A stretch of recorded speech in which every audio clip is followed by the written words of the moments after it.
Hello guys, మనకి క్రికెట్లో సిక్స్లు చాలామంది కొడుతూ ఉంటారు కదా. కానీ కొంతమంది కొట్టే సిక్స్లు చూస్తే ఎవరైనా సరే నోరెళ్ళి పెట్టి చూడాల్సిందే. సో అటువంటి సిక్సే నిన్న ఎల్ఎస్జి వర్సెస్ పీవీకేఎస్ మ్యాచ్లో ఒక సిక్స్ కొట్టాడు.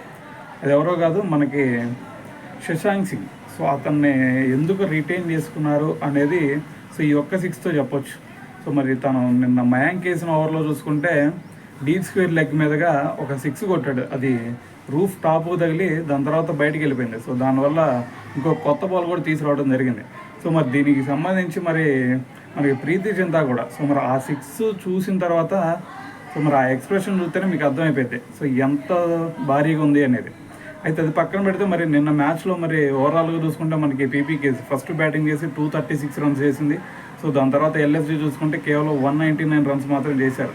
సో దీంతో 37 రన్స్తో మనకి పీపీకేస్ అయితే గెలవడం జరిగిందనమాట. అయితే దాని తర్వాత మరి ఇంత భారీ సిక్స్ కొట్టిన శశాంక్ సింగ్ చూసుకుంటే 33 రన్స్ చేశాడు. దాంట్లో ఒక 4 4లు ఉండి దాని తర్వాత ఒక సిక్స్ అయితే ఉంది. సో మరి ఈ సిక్స్ చూసిన తర్వాత మరి దీని గురించి మీరేమనుకుంటున్నారు అనేది కింద కామెంట్ చేయండి.